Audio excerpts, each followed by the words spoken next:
नमस्कार, मैं हूं कमल लाल, रिटायर्ड सीएचओ अखनूर हॉस्पिटल। और आज से मैं एक नई कैंपेन शुरू करने जा रहा हूं।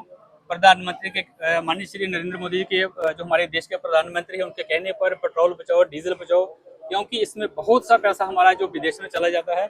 हम उसकी उनकी कैंपेन सुन के मैं भी एक कैंपेन शुरू करने जा रहा हूँ कि हम उस तेल को कैसे बचाएंगे। तो हम बात करते हैं हमारे मौजूदा जो हॉनरेबल एमएलए अखनूर के हैं, श्री मोहन लाल जी से। सर, हम तेल को कैसे बचाएंगे?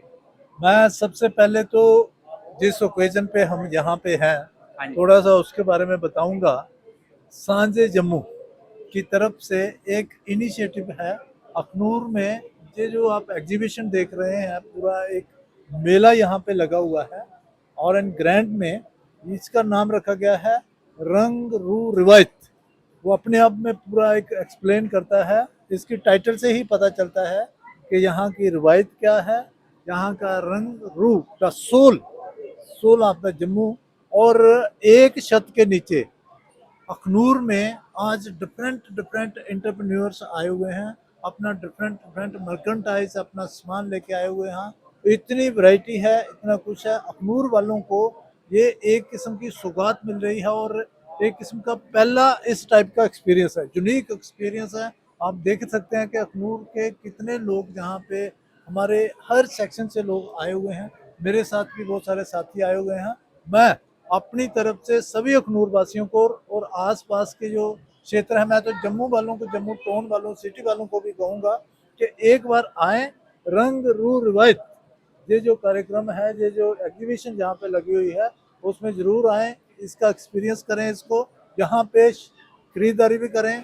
मुझे पूरा यकीन है कि लोग जो भी यहाँ पे आएगा वो जरूर यहाँ से कुछ ना कुछ खरीद के जाएगा। इतनी वैरायटी है, इतनी अट्रैक्टिव आइटम्स हैं यहाँ पे। इसके लिए मैं निधि गुप्ता अबरोल जी को, डॉक्टर निधि गुप्ता अबरोल जी को बहुत बहुत मुबारकबाद, बधाई देना चाहता हूँ और धन्यवाद भी देना चाहता हूँ कि अखनूर में इन्होंने इतना इनिशिएटिव लेके, ये पहल करके इतना अच्छा ये वातावरण यहाँ पे बनाया है। तो मैं सबको एक बार फिर कहूँगा जरूर आए। जो प्रश्न आपने पूछा कि हमें पेट्रोल बचाना है, बचत करनी है। देखो, पेट्रोल जो है ये कोई रिन्यूएबल सोर्स ऑफ एनर्जी नहीं है। जितना एक बार बन गया हुआ है, ये दोबारा नहीं बनना है, ये रिप्रोड्यूस नहीं होना है। इसलिए जो हमारे नेचुरल रिसोर्सेज है, मैं तो सिर्फ पेट्रोल की बात नहीं करूंगा, मैं सब नेचुरल रिसोर्सेज की बात करूंगा। सबको हमने प्रिजर्व करना है, कंजर्व करना है। मिनिमम जुडिशियस यूज जिसको कहते हैं, जितनी जरूरत है उससे भी कम करना है। पेट्रोल बचाने की जो बात की, जो हमारे ट्रेडिशनल सोर्सेज हैं, हमने उन पे, जहाँ पैदल जा सकते हैं पैदल जाएं, जहाँ पे साइकिल से जा सकते हैं साइकिल का इस्तेमाल करें, जहाँ पे हम स्कूटी पे कार निकालने के बजाय सिंगल आदमी, सिंगल पर्सन जो जाता है वो कार निकालता है, जहाँ पे हम कार निकालने के बाद स्कूटी, मोटरसाइकिल, साइकिल पे जा सकते हैं, उस पे जाएं। और पूलिंग करें। अगर कार जा रही है, जम्मू जा रही है अखनूर से मिसाल के तौर पर, तो आस पास के लोग या कुलीग्स जो जम्मू जाने वाले हैं वो किट्ठे जाएं। एक जो 4 कार्स निकलती हैं, 4 गाड़ियां जानी हैं, वो एक गाड़ी में जा सकते हैं। इसी तरीके से दूसरा हमारे पास जो विकल्प है, अल्टरनेटिव है, वो है पब्लिक ट्रांसपोर्ट। पब्लिक ट्रांसपोर्ट का हम कम इस्तेमाल करते हैं, पब्लिक ट्रांसपोर्ट का इस्तेमाल करें। जो हमारे पास बसें, आजकल तो ई बसेज भी लगी हुई हैं, स्मार्ट बसेज भी लगी हुई हैं, उनका हम इस्तेमाल करें पब्लिक ट्रांसपोर्ट को यूज करते हुए। जो जो रिसोर्स हैं घर में, फिर थोड़ी सी लाइट जाती है या कुछ होते हैं, हम जनरेटर चलाना लग पड़ते हैं।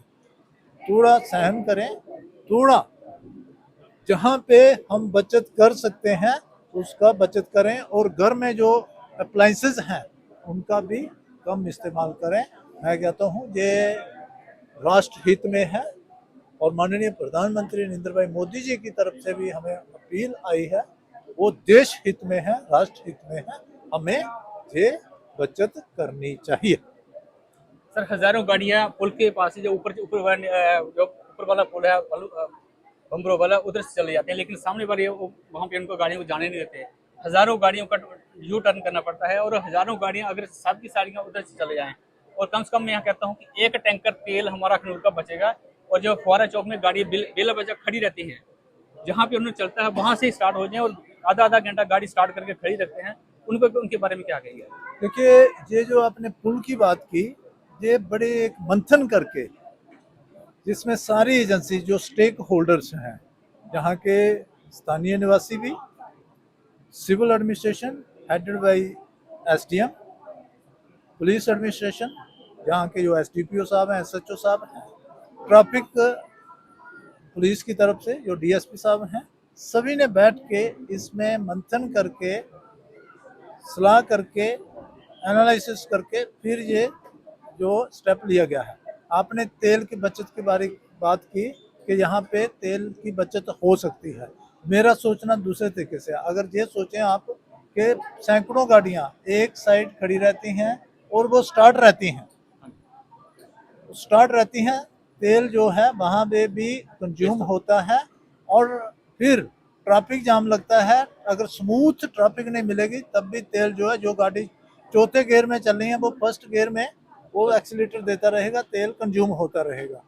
ट्रैफिक कंजेशन को भी कम करने के लिए कि सारी जो 150 गाड़ी इकट्ठे लौट आता है शहर में, जब आते हैं अलग अलग जो उन्होंने जाना होता है, जब वो घूमते हैं अलग अलग गलियों में जाते हैं, जामिंग बनती है। अब ये है कि स्मूथ ट्रैफिक, स्मूथ फ्लो रहता है, एक साइड से आ रहे हैं, एक साइड से जा रहे हैं। और दूसरी तरफ अगर इतना बड़ा हमारे पास इंफ्रास्ट्रक्चर बना है, हमारे पास पुल भी बड़ा बना है और फर्स्ट क्लास नेशनल स्टैंडर्ड का जो हमारे पास नेशनल हाईवे बना है, वर्ल्ड क्लास हाईवे मैं कह सकता हूँ, जो हमारा बाईपास है उसका इस्तेमाल भी होता है, उसमें तो कम तेल लगता है। तो ये सारी चीज़ें जो हैं वो सोच समझ के की गई हैं और कुल मिला के ये है कि ये एक स्मूथ ट्रैफिक फ्लो जो है और तेल की बचत करने के लिए ही ये कदम लिए गए। बहुत बहुत धन्यवाद। तो लास्ट में एक क्वेश्चन और, अगर जो छोटी कारें हैं, कारों को इस पुल से जाने दिया जाए तो फिर उनको जो 5 किलोमीटर का एरिया उनको कम पड़ेगा, 5 किलोमीटर गाड़ियों ने कहीं रुकना भी नहीं है, नहीं, तो 5 किलोमीटर उसमें क्या है कि देखिए, हमने लोगों की सेफ्टी भी देखनी है, ठीक है ना। सिचुएशन फिर वहीं आ जाती है। आज भी मैं तो ये कहता हूँ कि हमने सब में एक सेंस ऑफ डिसिप्लिन होने चाहिए, अनुशासन में हमें चलना चाहिए। अगर कोई डिसीजन लिया है, सोच समझ के लिया है, फिर क्या करते हैं, हमें कोई बुरा ना माने, ड्राइविंग सेंस की भी थोड़ी कमी है। जो जाम की बात हमने की, मैं एसएसपी ट्रैफिक भी रहा हूँ, सारा जो सब्जेक्ट मेरा सब्जेक्ट रहा है, ये देखा है हमने, फर्स्ट हैंड इंफॉर्मेशन इसके बारे में नॉलेज रखता हूँ। 4 लाइनें लग जाती हैं, तो उससे भी जाम लगता है। फिर हम ये एक्सपेक्ट नहीं कर सकते कि सिर्फ छोटी गाड़ियां छोड़ेंगे फिर डिसिप्लिन नहीं रहेगा, है ना। तो इस तरीके से अभी ठीक सिस्टम चल रहा है, फिर भी इसको रिव्यू किया जा सकता है, कोई ऐसी बात तो नहीं। लास्ट क्वेश्चन है, युवा पीढ़ी इस वक्त बुरी हालत में नशे से पीड़ित है, ड्रग्स ले रही है, उनके लिए क्या मैसेज रहेगा? देखिए, मैं हमेशा कहता हूँ, चाहे मैं पुलिस में था, जहाँ अभी भी पब्लिक सर्विस ही कह सकते हैं, लोगों का नुमाइंदा हूँ, रिप्रेजेंटेटिव हूँ, तो युवा हमारा भविष्य है। बिल्कुल sir. They are future of the family, they are future of the country, they are future of the union territory. मतलब कुल मिला के ये है कि वो देश दुनिया का भविष्य है। पहला नंबर तो युवाओं को ये जिम्मेवारी जो है, सेंस ऑफ रिस्पॉन्सिबिलिटी लेनी पड़ेगी। ये उनको समझना पड़ेगा कि उनके कंधों पे कितनी रिस्पॉन्सिबिलिटी है, फ्यूचर है देश का। उसके साथ ही समाज को, लॉ इन्फोर्सिंग एजेंसीज को, सबको एक प्लेटफॉर्म पे आके, जैसे माननीय हमारे उपराज्यपाल जी श्री मनोज सिन्हा जी ने 100 दिन का नशा मुक्त जम्मू कश्मीर बनाने के लिए अभियान चलाया है, तो हमें हर रोज अभियान चलाना है। हमारे आसपास जहाँ भी नशे का कहीं व्यापार हो रहा है, कोई भी नशे में डील कर रहा है, इसको नार्को टेररिज्म कहते हैं। ये टेररिज्म की दूसरी फॉर्म है जिसमें हमारी यंग जनरेशन को खत्म किया जा रहा है। This is very serious matter, बहुत एक गंभीर समस्या है। इसमें हमने सबने मिलके गलत को गलत कहना है। जो भी इसमें डील कर रहा है, जो इस चीज को बढ़ावा दे रहा है, उसको स्पेयर नहीं करना है। अगर लोग डायरेक्टली पुलिस को नहीं कह सकते, लॉ इन्फोर्सिंग एजेंसी को नहीं कह सकते, मेरे थ्रू कहें, मैं उसमें एक्शन कराऊंगा। और दूसरा पार्ट टू जो ये है कि जो बच्चे इसमें मुलव्वस हो चुके हैं, संलिप्त हो चुके हैं, ये कहूँगा मैं, जो एडिक्ट हो चुके हैं, वो भी समाज की, हम सब की, गवर्नमेंट की रिस्पॉन्सिबिलिटी है उनको डी एडिक्शन उनकी करवा के, रिहेबिलिटेशन करवा के उनको वापस मेन स्ट्रीम में लाना है।